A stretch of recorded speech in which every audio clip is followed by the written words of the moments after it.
Hi viewers, இன்னைக்கு நம்ம பார்க்க போறது cheesy garlic bread. Pizza stores எல்லாம் கிடைக்கும் இல்லையா, அந்த மாதிரி ஸ்டைல்ல நான் உங்களுக்கு பண்ணி காமிச்சிருக்கேன். ட்ரை பண்ணி பார்த்துட்டு எனக்கு கமெண்ட் சொல்லுங்க.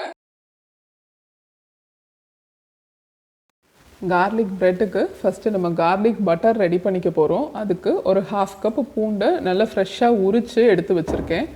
அதை ஒரு கிரேட்டர் வச்சு நல்லா திருவிடலாம். நம்ம garlic வந்து திருவி தான் நம்ம யூஸ் பண்ணணும், கட் பண்ணக்கூடாது. நம்ம திருவினா தான் வந்து நல்ல garlicோட ஃப்ளேவர் வந்து அந்த பட்டரில் நல்லா இருக்கும். பாருங்கள், நான் திருவி எடுத்து வச்சுருக்கேன் ஒரு பிளேட்டில். இப்போ நம்ம நெக்ஸ்ட் ஸ்டெப் வந்து ஒரு சின்ன கடாயில் ஒரு 2 டேபிள் ஸ்பூன் பட்டர் ஆட் பண்ணிக்கிறோம். 2 டேபிள் ஸ்பூன் பட்டர் உருகிறதுக்கு முன்னாலே நம்ம வந்து அந்த பூண்டையும் ஆட் பண்ணிவிட்டு ஒரு 1/2 மினிட் நம்ம வதக்கினா போதும். ரொம்ப நேரம் வதக்கிடாதீங்க. பூண்டு ரொம்ப ஃப்ரை ஆகிடுச்சுன்னா garlic பட்டரோட ஃப்ளேவர் அந்தளவுக்கு நல்லா இருக்காது. ஆஃப் பண்ணி நம்ம வந்து ஒரு 2 ஹவர்ஸ் ஆற விட்டுறலாம். இப்போது நான் மற்ற எல்லா ஐட்டம்ஸும் இங்கே எடுத்து வச்சுருக்கேன். தேவையானது garlic butter, mozzarella cheese, அதை வந்து நான் இந்த பிளேட்டில் திருவி வச்சுருக்கேன்.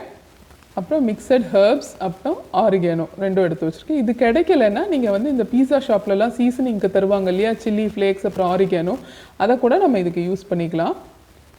நம்ம ஸ்டார்ட் பண்ணுறதுக்கு தோசைக்கல்ல லைட்டாக கொஞ்சம் சூடு பண்ண போட்டுடலாம். அதுக்கப்புறம் ஒரு பீஸ் பட்டர் ப்ரெட் எடுத்து அதில் நம்ம வச்சுருக்கோம் இல்லையா garlic butter, அதை நல்லா நிறையவே அப்ளை பண்ணி விடுங்க. garlic butter நிறையா அப்ளை பண்ணால் தான் ஃப்ளேவர் நல்லாயிருக்கும். அதுக்கு மேலே நம்ம பீஸாவோட சீசனிங் வச்சுருக்கோம் இல்லையா, ஆரிகேனோ, அதை வந்து நான் இங்கே தூவி விட்டுருக்கேன்.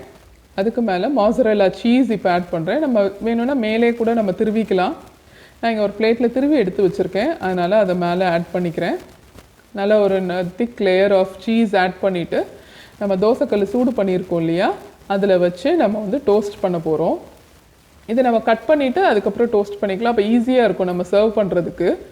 இல்லைன்னா நீங்கள் டோஸ்ட் பண்ணிவிட்டு அதுக்கப்புறம் கூட கட் பண்ணிக்கலாம், நம்ம விருப்பம்தான். இதை நம்ம ஓவனில் கூட பண்ணலாம்.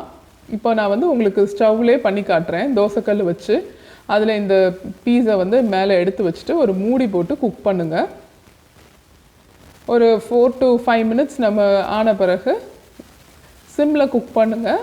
4 to 5 மினிட்ஸ் ஆன பிறகு நம்ம இப்படி திறந்து பார்த்தோன்னா நல்ல சீஸ்லாம் மெல்ட் ஆகி எவ்வளோ நல்லா அழகாக வந்திருக்கு பார்த்தீங்களா நம்மளோட சீஸி garlic bread.